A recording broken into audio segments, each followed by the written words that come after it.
a struggle because we had no confines to what we were going to do. Everything was an option, and that felt a little bit overwhelming. On average, we make 35,000 decisions every single day, and that can take a lot of energy. And it can take a ton of energy when we stay stuck in indecision. In this week's episode, I am being very transparent about my energy being drained because I stayed stuck in indecision, and also sharing some tips for how to make quick decisions. Let's get to it. Hey lady, welcome to the Highly Sensitive Woman podcast. Do you struggle with self-doubt, setting boundaries, or feeling overwhelmed? My name is Alyssa, and I'm a highly sensitive woman who spent years trying to fit in, ignoring my own needs, and living in constant fear of disappointing others.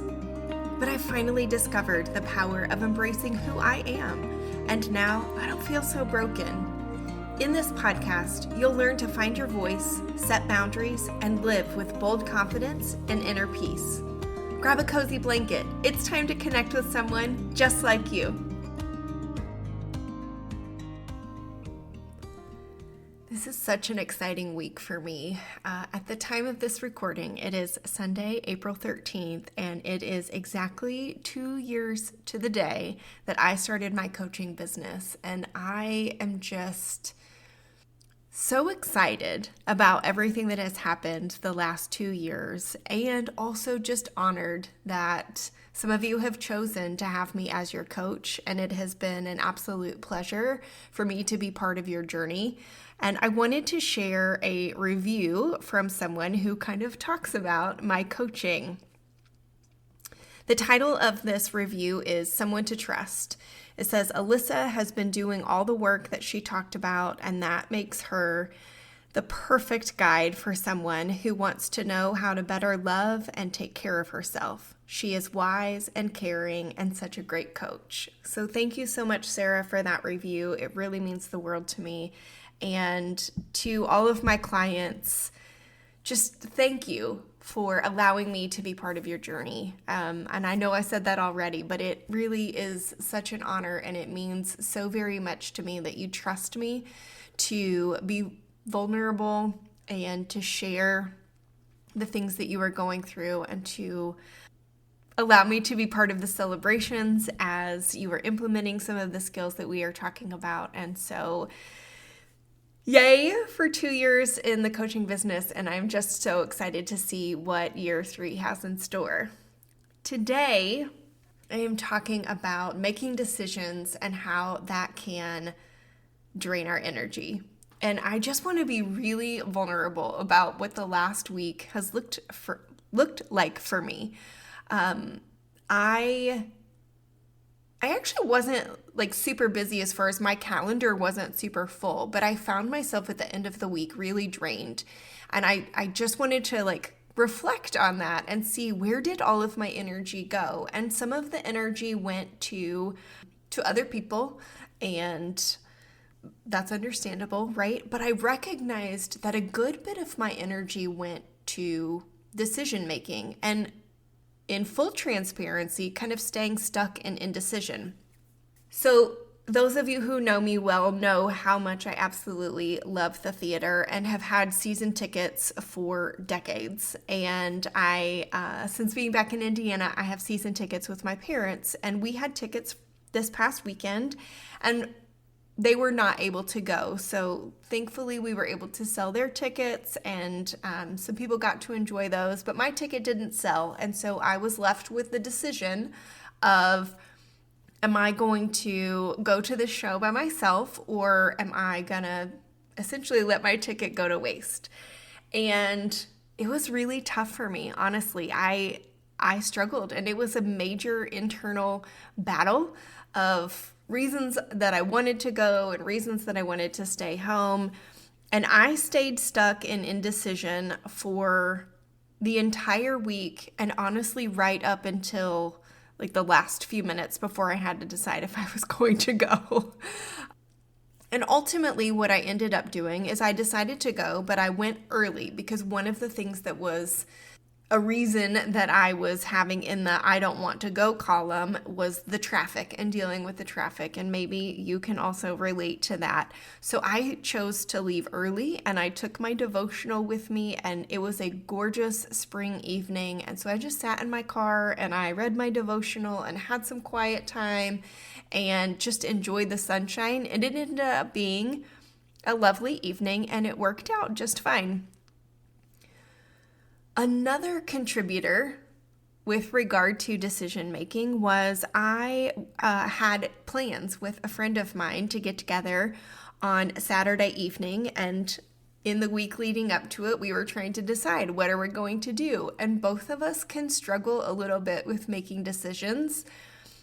And the beauty of having no plans is everything is available to us, right? We could have chosen to do anything that we wanted. And that is also a struggle because we had no confines to what we were going to do. Everything was an option, and that felt a little bit overwhelming. And I just want to give some kudos to my friend for being vulnerable and saying, I'm having a really hard time making a decision. Could you make the decision?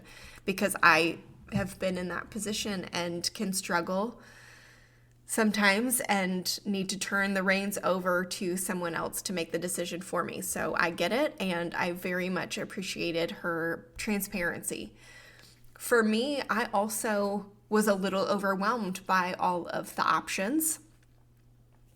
And so I chose something that I had been thinking about doing for a while. There was a particular movie that was coming out, and I had been wanting to see it since I saw the previews several months ago. And I thought, well, this seems like an easy one. I didn't have to give it a whole lot of thought, and just sent it to her and said, does this seem like a good fit for you? And she said it did. So that was it. The decision was made, and I didn't have to spend a lot of energy on that.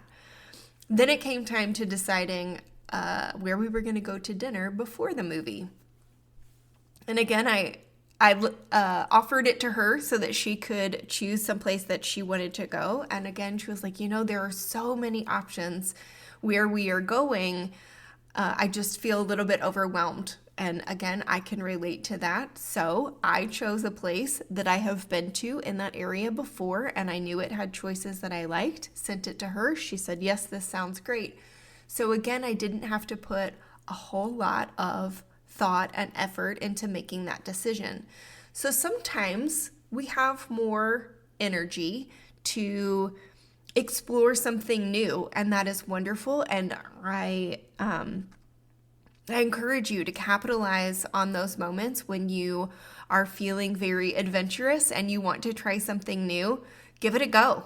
Because then what happens is if you try it and you like it, it becomes an easy go-to, which is what I had in this moment of I knew I liked this restaurant, and it was an easy go-to when I was feeling like I didn't have a lot of energy to put toward making a decision.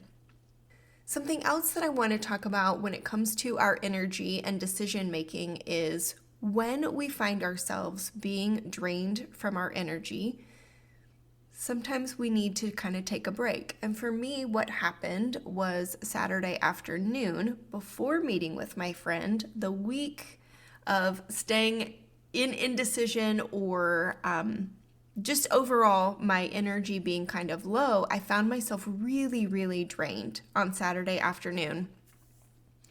And I had intended to be really productive after my coaching sessions in the morning. And instead, I chose to take a nap. And it was a solid 2-hour nap. So it wasn't just like a 20-minute power nap and then I got on with my day. No, I really took some time to rest and rejuvenate. And I'm so glad that I did. There's a time in my life where I would have added some shame, or I would have really stewed about why I shouldn't have needed to take a nap. And when I allowed myself to look back over the week and really reflect on why my energy felt low and understood where it was coming from and just gave myself permission to take that nap, I felt so much better going into the evening with my friend. I felt better because I was rested, and I also felt better because I didn't allow myself to compound the needing a nap with shame because I needed a nap.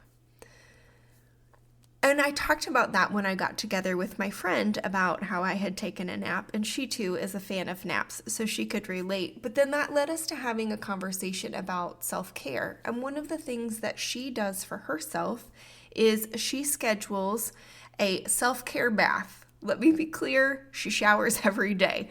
This is truly a self-care bath where she sets a timer to remind herself to prioritize this self-care activity, and it is quiet time where she can soak in the bath and enjoy her book.